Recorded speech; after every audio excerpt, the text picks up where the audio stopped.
Southeast. We are located mostly in Box Hill, Camberwell, and Noble Park. We do have facilities in Stratton. Wantirna South is a newly acquired one. We have it for about half a year now. So some of you guys who live near Wantirna South, you'll be happy to know that. And we have 21 facilities across Victoria and Tasmania. We are not the largest, but we are one of the main players in aged care. All right? Now, as we journey through life, we are at a stage where sometimes the going gets a little bit tough. Let me tell you a story. There was this lady who came to us about 3 years ago. She is suffering from cancer, and she loved her husband, but her husband has Alzheimer's. So she has been investing her time, her energy, everything for the husband.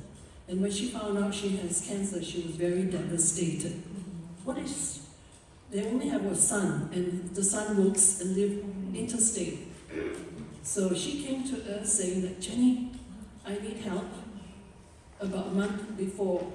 And then we brought her for a tour, and she liked the place. She says, if I had only known about home care package, if I had only known that aged care in Australia is so good, I would have not sacrificed my life. So after she put her husband in for 1 week, she collapsed at home. She was admitted to hospital on a Friday. And she passed away on a Sunday. Yes. So the lesson learned from here is do not sacrifice your longevity of life, because when you're no longer there to support your loved one, be your relatives, your husband, or your wife, what is the use of sacrificing for the short term and you're not there to support him or her in the long term? Aged care is not so terrifying.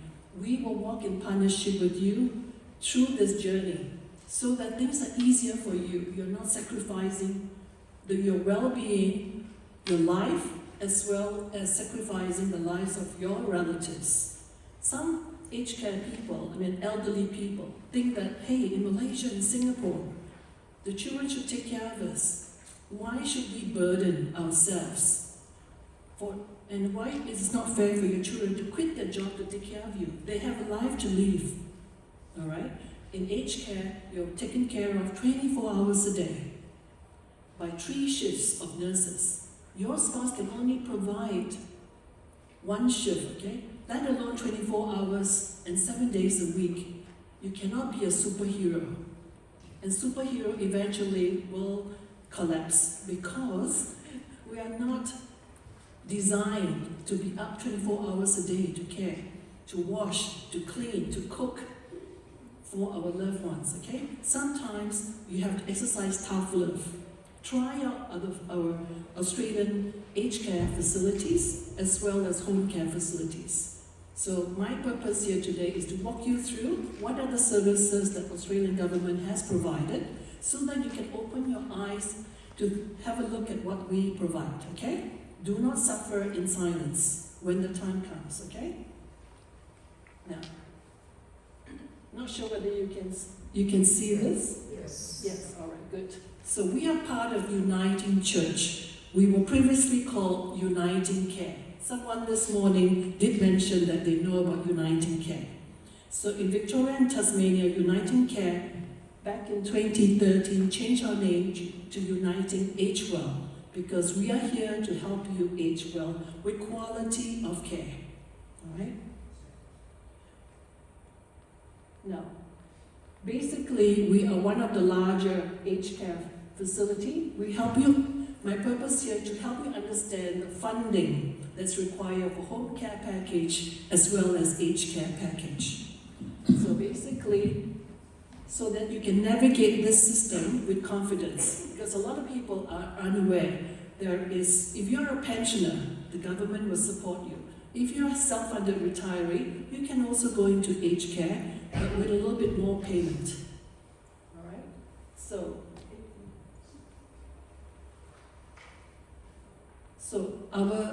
our focus here is to support elderly people to experience a sense of well-being so that you are not at a loss. Because if you're not well, you need 24-hour care, all right? So you can access this, and how do you do that? Now, the vision in Uniting Age Well is that we are creating an inclusive and thriving community for you to live in, with respect and kindness from all our staff. And the purpose of Uniting Age Well is to deliver innovative, high quality, as well as accessible services to people through their aging journey. In doing so, we address the physical, sometimes, we have physical needs that we need help, and cognitive, when you have Alzheimer's or dementia. Emotional, sometimes it's the mental health that you cannot see. If someone has a broken leg, you can see that they are in pain. But what happens when you have a mental health issue? People can't see it, but the expertise can help you, okay? So that you're not being pushed to the brim where you take your own life. Social. Now, some people are very isolated because maybe they choose to be single all their life, so they suffer alone at home. And by going into an aged care facility, there's social support, there's lifestyle activities, there's outings, lots to do. And when you are complaining about your pain and aches, there's somebody next to you who has the same aches and pain. And you don't feel like you're alone because you're sharing, all right? Coming to church is also about sharing. So it's good that you guys are coming to church so that you can help each other to grow as well as to go through the journey of life before you go to heaven. Now, and also spiritual well-being, because we are part of Uniting Church, we do have a chaplain on all our sites and facilities to support you emotionally as well as spiritually. All right? So we build our services on a foundation of research, education, partnership, as well as respect, enabling us to better understand the needs and aspiration of our clients. Because even though you're old, you still have aspiration. No matter whether you're 60, 70, 80, 90, or 100. Our oldest resident in Box Hill is 108. And the oldest resident in the whole of Australia is 117. So you guys are babies. All right? So we're here to help you live the rest of your life with excitement. It's not the end of the road yet. There's lots to do. And God has a purpose for you, all right? Now, we celebrate and value diversity in our communities. In Box Hill, generally, because proximity to Box Hill, 70% of our residents are Asian. So we do have dim sum and things like that for our meals. Hello, welcome. Have a seat. So the values of Uniting Church is of kindness, integrity, inclusion, respect, and innovation. We're always looking out for ways how best we could help our future as well as current residents. Now, Uniting Church at a glance, we have about 1,600 residents in our facilities, over 21 facilities. And we also have retirement, independent living unit, home care packages. Now the home care packages is called Support at Home now, okay? Instead of writing, maybe you could take photos with your mobile phone, darling? I do both. You do both, okay. For my mental state. Oh, okay, all right. Keep me young. Keep me young, yes. And for the Commonwealth Home Support Program, we have 12,000 participants. And in terms of staff, we have almost 5,000 staff working across the whole facility, and volunteers as well. So let's look at navigating the aged care system. Now, who can access the aged care system? Some of you guys are very young and hot here. So people who are 65 and older, all right, can navigate the aged care system. Of late, I've been admitting people who are like 67, 68 to aged care because of their mental health. They have early Alzheimer's. And some of these are very professional, doctors, surgeons, PhD holders, double PhD holders. They do not discriminate. The disease doesn't discriminate. Families can't deal with their aggression, their outbursts. Only aged care can deal with that because we're trained by Dementia Australia. Now, next category is people who are Aboriginal or Torres Straits Islanders, age 50 and older, as well as people who are like 50 and older who are homeless or at risk of homelessness. And sometimes I do offer vacancy for people who are homeless. They don't want to come in, they'd rather sleep under the bridge. They say they have freedom. Yeah. So it is their decision. And down the track, they may fall sick, they may be killed or murdered, but it's up to them. We cannot force them. We can only offer what the government can help with. How do you assess the funded aged care system? So the first stop will be My Aged Care. My Aged Care is a government body that does the assessment for home care packages, or they call it care at home, or aged care. It would yield the referral code for respite care and for permanent care. Your doctors, after they have seen you, especially when you go for your GP appointment, maybe your husband is denying, for example, that he has Alzheimer's. The wife can talk to the GP and say, hey, I would need your help to convince him to get an assessment done. Because without an assessment done, nobody can help you. The assessment can be through the phone, or it can be face-to-face, to yield a comprehensive assessment to give you an insight into your clinical care needs, so that we can activate home care or residential care. All right? Now, the referral pathway. So once you get talk to My Aged Care, there's a waiting list. So sometimes if your position is very urgent, let them know that it is urgent, you need referral to be done, assessment to be done, because otherwise you wait for 6 to 8 months. This doesn't expire. Once you get the referral codes for home care or residential care, it is ongoing forever and ever. So do it now when you still have the capacity, because once you have a stroke or you have difficulties where you can't mobilize, it's harder. All right, don't wait till then. Once you get the referral, now it is a single assessment system. The government outsources the assessment to third party. So depending on the region that you live in Australia, the closest provider of assessors will go to your house or on the phone. So for support at home, they come to you, the services come to you, all right? So now they have 8 levels. Previously, it was only 4 levels. Level 1 and 2 are low care, level 3 and 4 are high care. So 8 levels of classification and short-term pathways. Now this referral for permanent care comes as respite for short-term stay or permanent for long-term stay. Normally they come to us, they try 2 weeks or 4 weeks or 6 weeks, and then they convert to permanent if they feel that the facility meets their needs. You can try a few facilities, all right? So let's say year 1, for example, your children are going overseas for China holiday. So you're left alone. So they can put you into an aged care home on respite for 2 weeks or the duration of their holidays. They don't need to worry. They can enjoy their holidays knowing that you are being taken care of 24/7.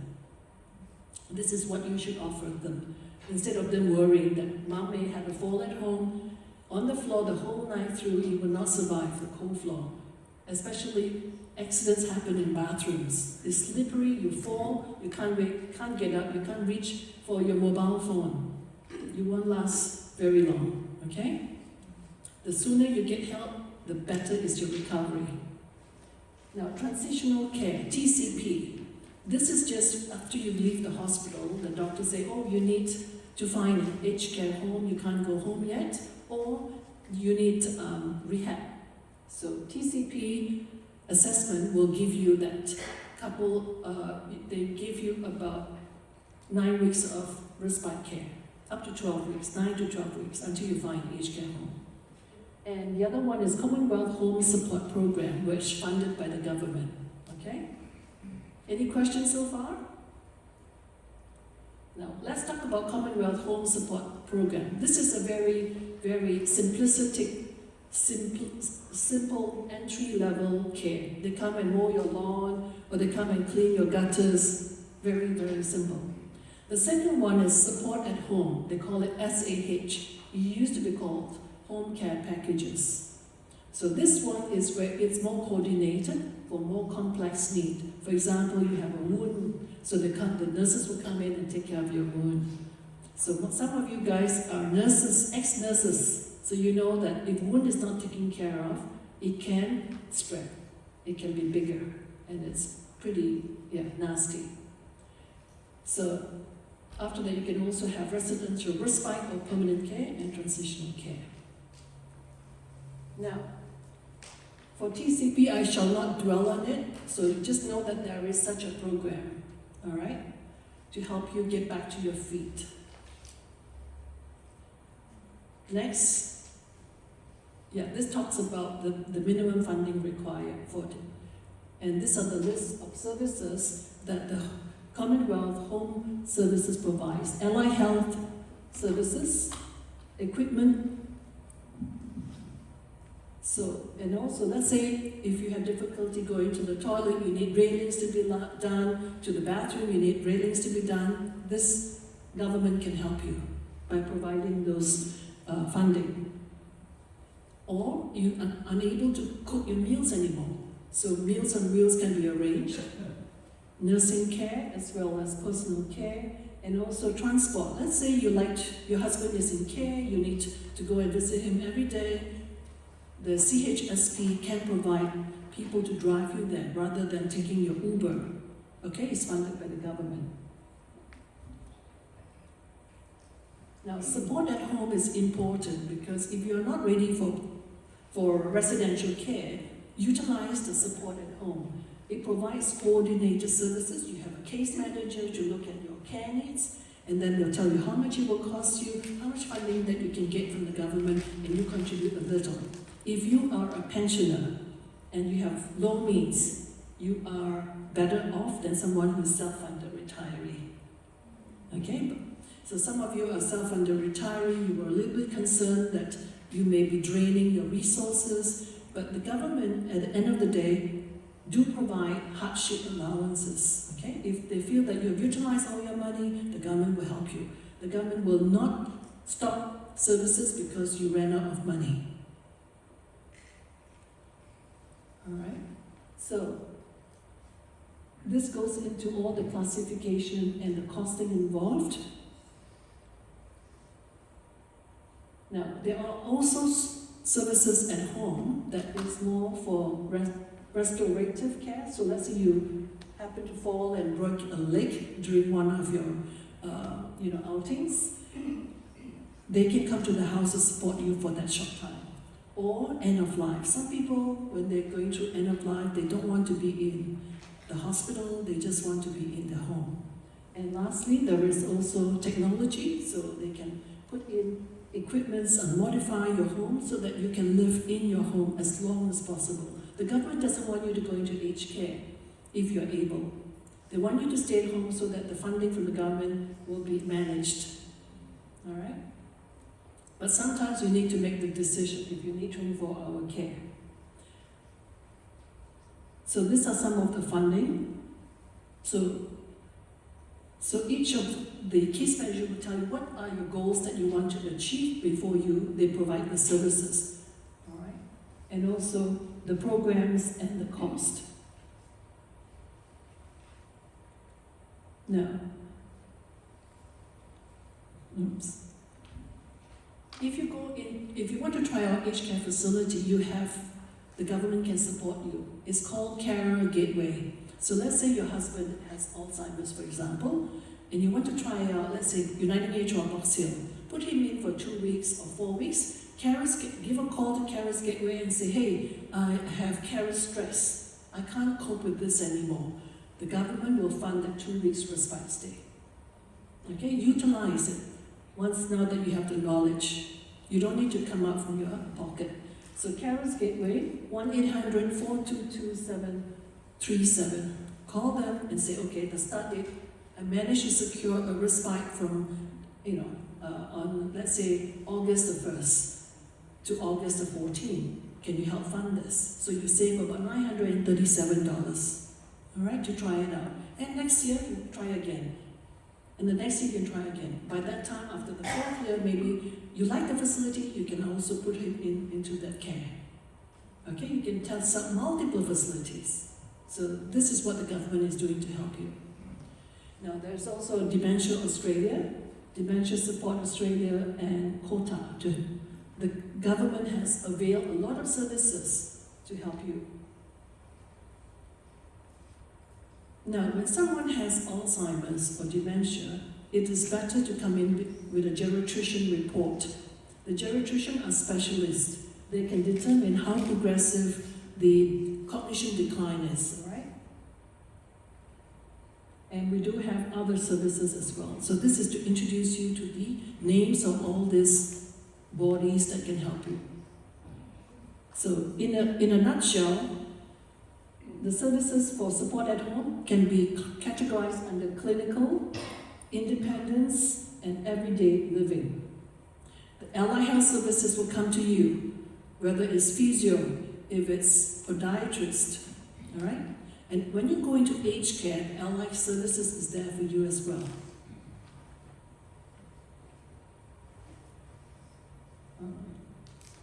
So, now the government is saying do not hoard your money if you are being allocated home care services. Maximize your funding, use it or lose it. Just like in aged care, you are allowed 9 weeks to try out respite in a financial year. That means it starts from July 1 to the following June 30th. If you don't use it, you lose it. Then the clock resets again on July 1. Okay, so if you have any loved ones or friends or neighbors who need some care, and you notice the wife is deteriorating in terms of her well-being and health, introduce that to her. Okay? That will really help. Then she can have more control over her lives and choices, okay? Now, I would like to,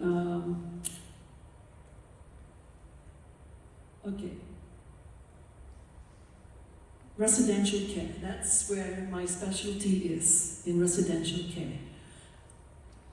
We have 21 residential care facilities in Victoria and Tasmania. There are a lot of providers out there. And how Uniting Age will distinguish ourselves from the others is that we care from the heart because we are not for profit. If you were to go to Opal or Blue Cross or whatever, they are for profit. So they do not put, the shareholders would like to see a healthy return on their investment. For us, as long as we cover our costs, we are happy so that we can pay our staff, right? And we will provide 24/7 clinical care, and we have RNs and experienced staff on board, and PCW as well. So our dear Margaret Chin, she makes sure that every shift is covered. She's very hardworking, 7 days a week, and 3 shifts a day. She makes sure that every shift, if someone calls in sick, she fills in the vacancy. That's her role, very important role. Everyone knows Margaret. All right, so coming back, for respite I mentioned, 63 days in a financial year, which means 9 weeks. That's a long time, okay? So basic daily care fee that you pay is $66.80 per day. And the formula is, it is 85% of pension. If you are self-funded retiree, like our friend here, you still have to pay $66.80. All right? Now, but let's say you have relatives coming from Malaysia to visit you. Auntie is 82. All of a sudden, when she's visiting you, she has a stroke. And she can't fly when she has a stroke. So she goes into hospital. Make sure anyone that comes to visit you from overseas have insurance, because otherwise you'll be paying hundreds of thousands of dollars. So if she has a stroke, she needs to go into aged care, for example. What happens? If she doesn't have an assessment, she has to pay $470 a day. You are only paying $66.80 because you have the assessment done. You have a referral code and supported by Commonwealth government. All right, so just be careful. If your relatives are coming to visit you, time and time again, I have residents in Noble Park. They're coming from India. They have no clue, had a stroke. And what happens? It's a very costly trip. All right? So, and then for permanent care, the government ways, look at your means. It's means tested. If you are rich, the government say contribute towards the aged care system. If you are low means, the government will help you. So for those who are on borderline, please go for your holidays. Take your trips. Use Use your money. Use your money. Yes. So that at least, you go into care knowing that, hey, you had a quality life before you go into care. Right? So some people cry in front of me and says, oh, we've been saving all these years so that we can go on a trip, but then before that trip, 1 week before the trip, the wife had a stroke. Can't go. And they're sitting all this pile of money, they have to pay the maximum, unfortunately. It's means tested. All right? So, just enjoy life where you can. All right. So, our facility, we provide, in Box Hill we have 120 rooms in total. We have lounge areas, we have beautiful landscape gardens in the Box Hill Park. We have a very dynamic and engaging lifestyle activities. They go for dim sum, they go for Chinese food, they have got dance, exercise class, lots of activities that you would not enjoy if you're at home alone. All right?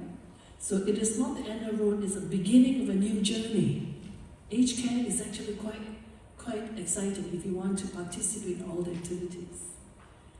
So LY Health Services come and provide their services. Some facilities have on-site cafes. We have Sonia, who is a hairdresser, to come and cut your hair. You don't even need to go to Box Hill Central to cut your hair. All right? And we have dietitians, Michael, on board as well to make sure that your intake, we weigh it every month. Make sure that your intake is good. The dietitian will look at you and see. And if you have swallowing difficulties, the speech pathology will come and see you as well. So do not burden your children or your relatives. We can take care of you, all right? And you have a say in it. Now, the Aged Care went through a reform under the Aged Care Act 2024, and effective November 1, home care packages and residential care packages is under a new framework. It gives more rights as well as a voice to the clients. That means to you. You can have a better complaint protection. You're under the Aged Care Act. Next. So how do you go about doing this? So you apply to My Aged Care first. I can't help you if you don't have an aged care assessment. Call the aged care to come and assess you over the phone or face-to-face in your house or in the hospital. They will give you a referral code, 2 referral codes. If you have home care, then 3 referral codes. Sometimes they have the referral codes, they assess you as low care, but as your needs progress with the years, they can assess you again for high care. So the funding is higher. And once they give you the referral codes, you can come and find a provider of care of your choice, and then you transition into residential care. Ping has the experience of providing, helping her husband go into care.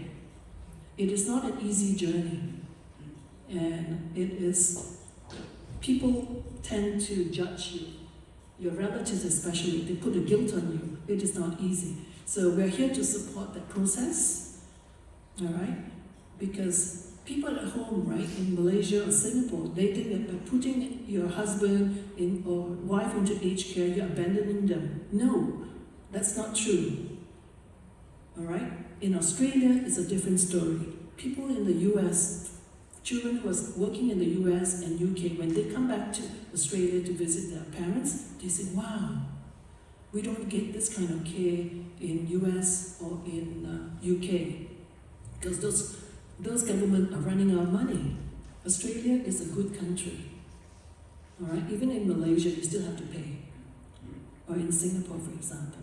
So we are in a lucky country. Now, let's talk about basic daily care fee. That's to pay for 24-hour nursing care. This is a very important page. Those with mobile phone, take a photo of this. All right, 6680, it changes twice a year. Why? Because every time pension increases, basic daily care fee increases with CPI. Now, the government introduced hoteling supplement contribution. So it's for hotel-style services, for example, laundry, your meals, and housekeeping.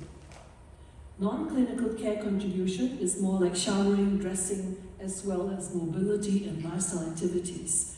These two categories used to be called means-tested care fee. The government just separates the two and call it different names. Fundamentally, they are means-tested care fee.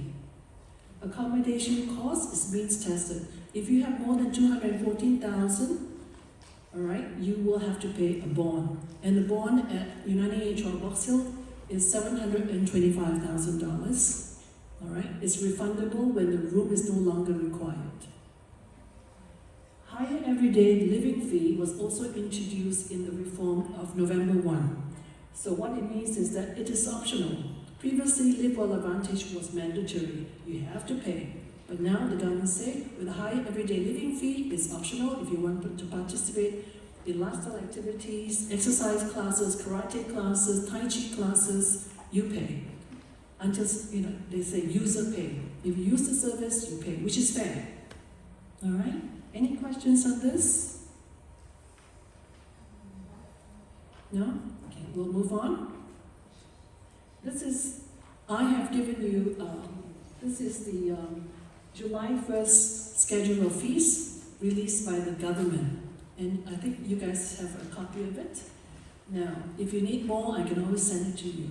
This is on the website. This is what the government tells you what you need to pay for your care. So the $66.80 is under basic daily care fee. Now, next page is the means test. How do you know whether you need to pay for the room or otherwise? It is means tested. Husband and wife, if the husband goes in first into aged care, the house is protected, so you don't need to worry.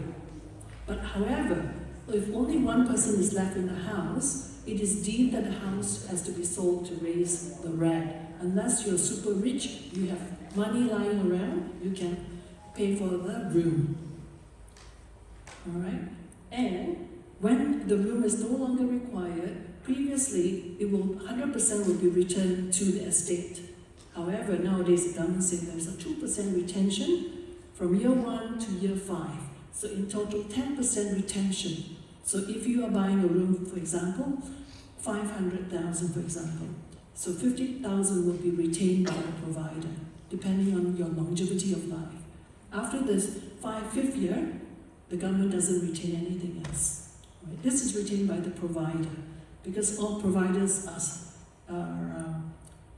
some providers are closing down because financially it's not a viable business to do. All right? So the government is trying to help the providers. Now, this talk about the 5-year retention period, and is indexed. Okay. Those who are taking a photo, I'll just wait for you to take a photo. So basically, it summarizes what I've just shared. All right?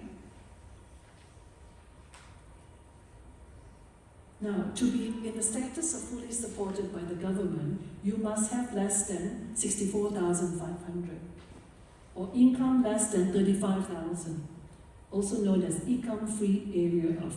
That's why I'm saying use your money, spend. All right? So the government will fund your accommodation. You don't need to pay for it. So assets includes car and contents. All right? You submit this through the SA 485 form to Centrelink. Centrelink is the one that determines how much you need to pay, not the provider of care. So fully supported. Partially supported is the next category, where you have a little bit more than 64,500 up to $214,884. Even $1 more than $884, you have to pay the bond. So use that $1. Alright? Okay. Yes. And the next category are the rat payer, where most of you are in that category. So where you have to pay for the bond. Unless there are two persons living in the house, only one person goes in, then they may not need to pay for the bond. Alright? So the threshold is 214,884. It changes twice a year. So just make sure that you do not report into Centrelink, the excess. Some people are very proud. Oh, my house, I think my house is worth 1.8 million. But in actual fact, now the downturn in the economy, where house prices are going down, is only worth 1.6 million. So you overstated because you want to impress the government. Not a good thing to do. All right, be conservative. Look at yes. Is the house a primary home? Is that considered as an asset? It depends on how many persons live in it. If there are husband and wife, and the husband is going in first, the house is protected from means test. The house is also protected from means test if you have a disabled child living in the house, or there is let's say your niece came from Malaysia to take care of you, all right, and she is a PR. So she has derived carer's allowance from Centrelink. It will protect the house for 2 years, and then the government will reassess. Even Alright. if the niece or nephew or whoever is not a resident here, No, they don't. they don't need to. No, they They're need not to be counted. the status of a PR. Oh, okay. Yeah, I see. yeah. Alright. In the case of a disabled child staying in the home, Yes. how many years is that? Forever. Yeah. Because where is the disabled child going to live if you have to sell the house? The government has compassion. They have empathy. So you just have to go to Centrelink, cry in front of them and say that you need help. Not cry. Yes, okay? And Centrelink, because when you walk into a Centrelink front office, right, the reception may not be educated or trained in aged care, because they also deal with maternity claims and everything. So talk to a financial advisor in Centrelink who really specialize in aged care.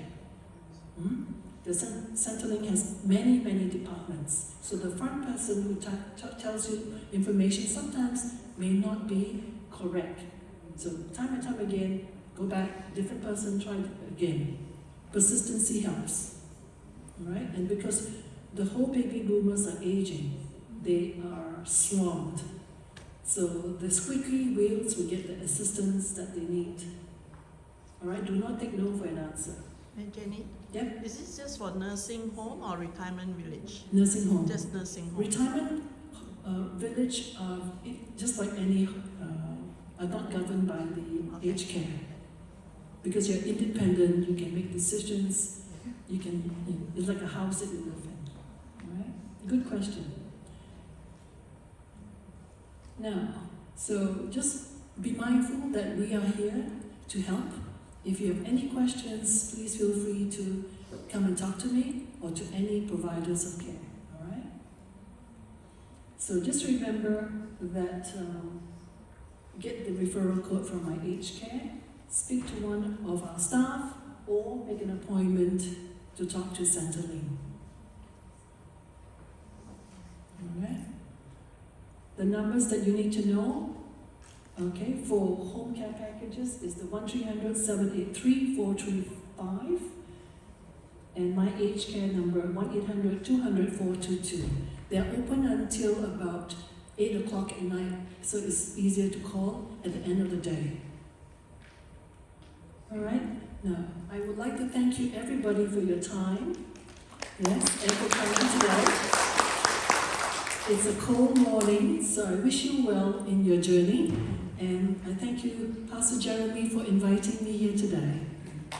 Thank you.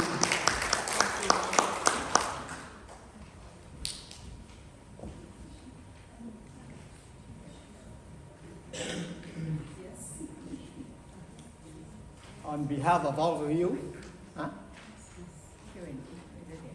Sorry? Q&A. Questions, ah? Oh, Q&A.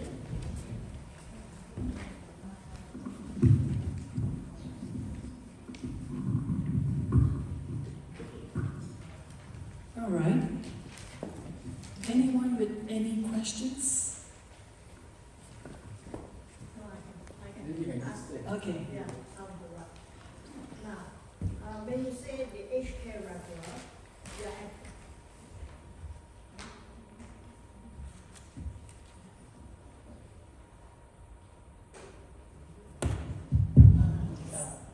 when you say the aged care referral, right, now you contacted the aged care and get a referral, they give you a number. Yes. But at the time when they assess you, you don't need any support. So years down the track, maybe 3 years down the track, you need the support. So do you have to go to the aged care again before coming to you people? Yeah, you don't need to because once you're given the referral code, it is ongoing forever. So once the referral code means you are entitled to Commonwealth funding. So you can sit on it for 7 years, and then one day you need a care, you just show that to the providers of care. It is sufficient. Years, 7 years. It's just an example.